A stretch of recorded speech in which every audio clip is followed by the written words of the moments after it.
Just a no for now, because अभी मैं समझती हूँ कि उसमें you need to drive, you need to do a lot of things, water stunts and stuff like that, but कुछ चीजें technical हैं जो कि अभी मैं उसमें परफेक्ट नहीं हूँ। मेरे सीजन को हाँ कर देती और किसी रीजन की वजह से जिसमें मैं जानती हूँ कि मैं शायद वीक हूँ और मैं वापस आ जाती, तो मुझे बहुत दुख होता कि यार शायद अगर मैं कुछ साल बाद चली जाती तो मैं थोड़ा और आगे चली जाती, या शायद मैं जीतने की सोचती। ड्राइव करती भी नहीं हूँ, कुछ गाड़ी का स्टंट आ गया, मैं कैसे मैनेज करूंगी, और ऐसे कोई डिफरेंट तरीके के स्टंट है, मैं मेंटली प्रिपेयर नहीं हूँ, मैं कैसे मैनेज करूंगी वो सब चीजों को। खतरों से खेलने में मुझे प्रॉब्लम नहीं है, वो तो चलो हमारा डर है, उसके आगे जाके करना पड़ेगा, चैलेंज करना पड़ेगा खुद को, और उसके लिए हम जाएंगे, लेकिन ये सब चीजों से थोड़ा मैं दूर भागती हूँ। एक चीज आपसे जानना चाहूंगी, जैसा कि you might have heard Anushka has been going in Khatron Ke खिलाड़ी, तो सभी ये जानना चाह रहे थे कि जन्नत कब ये इस तरह के कोई स्टंट बेस्ड रियलिटी शो या कोई रियलिटी शो में वो पार्टिसिपेट करना चाहेंगी कभी या नहीं? तो मुझे लास्ट सीजन खतरों के खिलाड़ी ऑफर हुआ था और ये सीजन भी हुआ था, और मैंने दोनों सीजन मना किया। ये सीजन के लिए मेरी मीटिंग भी होने वाली थी, but I was very sure कि मुझे नहीं करना है, because I am not mentally prepared for this. लेकिन मैं खुश हुई थी कि चलो खतरों के खिलाड़ी का मुझे ऑफर आया, because that I think it's fun, it's very adventurous, और ऐसी चीजें आपको करने का मौका मिलेगा जो कि आप कभी भी खुद से अपने ऐसी नॉर्मल लाइफ में तो आप कर ही नहीं सकते। आई स्टिल थिंक कि मैंने यही रीजन दिया था कि अभी मैं मेंटली प्रिपेयर नहीं हूँ, बट आने वाले कुछ सीजन्स में मैं जरूर पार्टिसिपेट करना चाहूंगी। It's just a no for now, because अभी मैं समझती हूँ कि उसमें you need to drive, you need to do a lot of things, water stunts and stuff like that, but कुछ चीजें टेक्निकल हैं जो कि अभी मैं उसमें परफेक्ट नहीं हूँ, और मैं चाहती हूँ कि जब भी ऐसा कुछ मैं करूँ, because it's like a once in a lifetime opportunity है ना। अगर मैं कोई सीजन में जा रही हूँ, अगर मैं ये सीजन को हाँ कर देती और किसी रीजन की वजह से जिसमें मैं जानती हूँ कि मैं शायद वीक हूँ और मैं वापस आ जाती, तो मुझे बहुत दुख होता कि यार शायद अगर मैं कुछ साल बाद चली जाती तो मैं थोड़ा और आगे चली जाती, या शायद मैं जीतने की सोचती।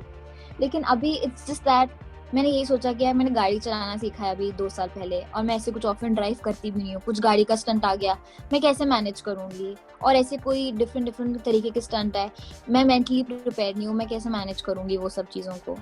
तो इस वजह से मैंने ये भी सीजन को मना किया, but I wish Anushka all the best, और मैं चाहती हूँ कि वो बहुत आगे जाए, और आई एम श्योर वो करेगी, बिकॉज मुझे पता है वो बहुत स्ट्रांग है, बहुत ब्रेव है। तो I just hope good for her, और सेफली जाए, सेफली आए, कोई भी उसको चोटें ना लगे स्टंट में, मैं यही प्रे करती हूँ, because she is so close to me and yeah. Okay, अगर जैसे आपने बोला कि अभी आपने गाड़ी एंड ऑल का ये सब बहुत सारी चीजों को ध्यान में रख के इस बार मना किया, लेकिन वो कौन सी एडवेंचरस चीज है जो आप सबसे ज्यादा ट्राई करना चाहोगे अगर इस तरह के रियलिटी शो में आप पार्टिसिपेट करेंगी? कौन सी चीज में सबसे ज्यादा ट्राई करना चाहूंगी? देखिए, ऐसी तो वहाँ पे हर एक चीज है जो मैं ट्राई करना चाहूंगी, बिकॉज वो हर एक चीज ऐसी चीज होगी जो आप कभी नॉर्मली कर नहीं सकते, बट मैं ये बता सकती हूँ कि मैं क्या ट्राई नहीं करना चाहूंगी, क्योंकि बाकी सब तो everything is unique, everything is something that आप कभी कर नहीं सकते और वहाँ करने का मौका मिलेगा। लेकिन जो चीज मैं ट्राई नहीं करना चाहूंगी, आई फील जो फियर से रिलेटेड जो भी होता है ना, जिससे मुझे डर लग रहा है, I am fine to do that, because the show is about it, कि आपको अपने खतरों के खिलाड़ी नाम है, लेकिन जो वो आता है ना, वो मुंह में वो जो सांप है और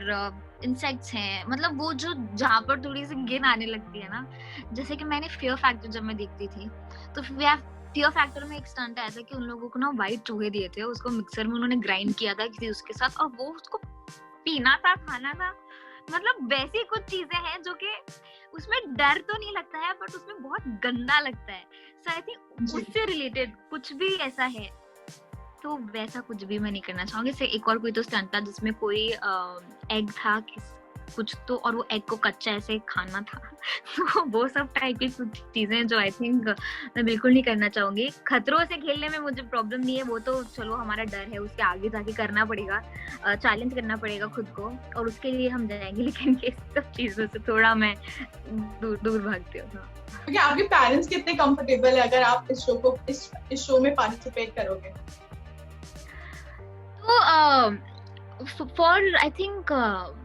जब हमें कॉल आया था लास्ट ईयर भी, और ये बार डैडी ने मुझे पूछा कि think about it, if you want to do it,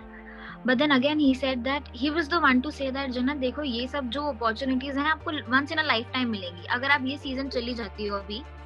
और फिर अगर आप आगे नहीं जा पाती हो तो ऐसा होगा नहीं कि आप 2-3 सीजन के बाद फिर जा पाओ.